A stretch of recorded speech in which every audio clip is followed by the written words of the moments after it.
Hello Capricorn, Sun, Moon, Rising, and Venus signs. Kamusta kayo? Sana po'y nasa mabuti kayong kalagayan. Welcome back po sa Star Tarot. Kung bago kayo rito, welcome din kayo. Thank you sa inyong support. I truly appreciate it. God bless you all, Capricorn. Paunang mensahe po ninyo ay yes.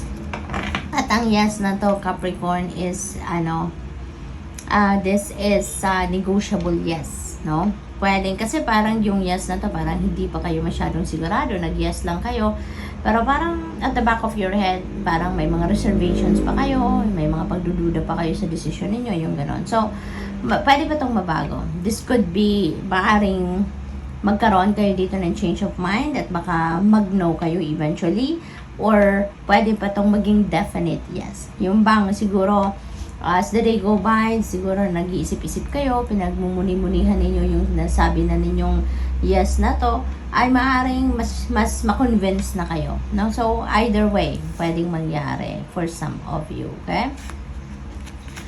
We have forgiveness. Napakaganda. Kasi parang nag-expand ngayon ang inyong puso. You are choosing to be nice. You're choosing to be kind to yourself ngayon. Kaya handa na rin kayo magpatawad. No?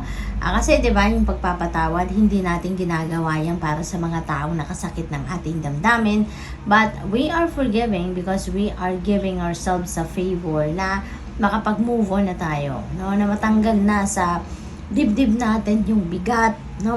Matanggal na sa dibdib natin yung hirap, yung gano'n na nang nararamdaman, okay?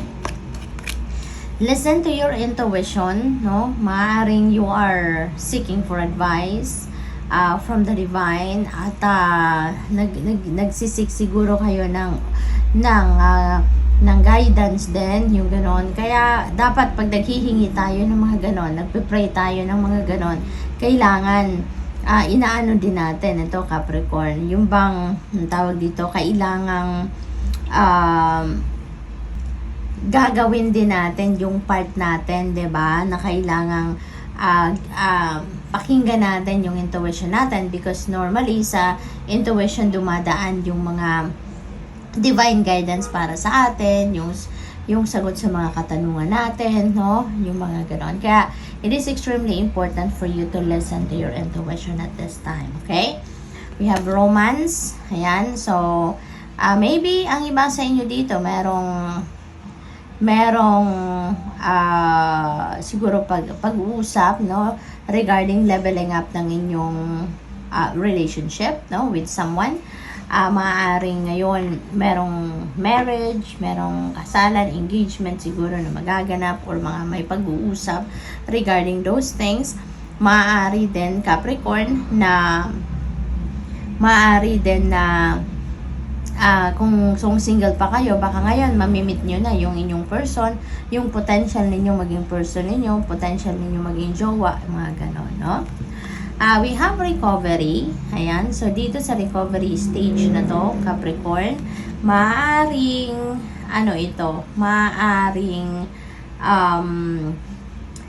physical ailments ito, no? Maaring meron kayong mga physical ailments na dinideal with, maaring meron kayong mga physical discomfort na nararanasan, and maybe ngayon makaka-expect kayo at mararamdaman na din naman ng iba siguro sa inyo yung pagbago, no, ng inyong pakiramdam, pagbago ng inyong nararamdaman. Okay? So, maaari, Capricorn, na kayo ay makakaalis na, kumbaga, sa bigat, no, na pakiramdam ninyo on a physical level at saka emotional din for some of you. What else? We have no need to worry. Wala na kayong dapat na ipag-alala. Okay? Your situation will definitely improve, no, whether that is in physical or emotional problems ninyo, you know. So siguro just continue to pray, kasi you are recovering from whatever difficulty na you are experiencing, no? Kaya wag na kayong mag-alala. Wala kayong dapat na ipag-alala, okay? Always hope, no, for the best possible outcome. All right? What else? We have peaceful resolution. Ayan, so may forgiveness, may peaceful resolution, so that could be related to each other. So siguro sa ngayon, magkakapatawaran na talaga kayo, magkakaayos na kayo, mapapatch up nyo na ngayon yung sitwasyon na hindi ninyo napagkakasunduan, may hindi kayo napapag-usapan dati. Ngayon, mapapag-usapan nyo na, magiging maayos na din kayo, no, Capricorn. So, sa ngayon, you are moving forward with your life, so which is really good.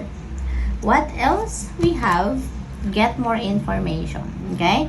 Kailangan nyo pa na mag-research, kailangan pa ninyo na alamin, no, ang nilalaman ng inyong totoong sitwasyon.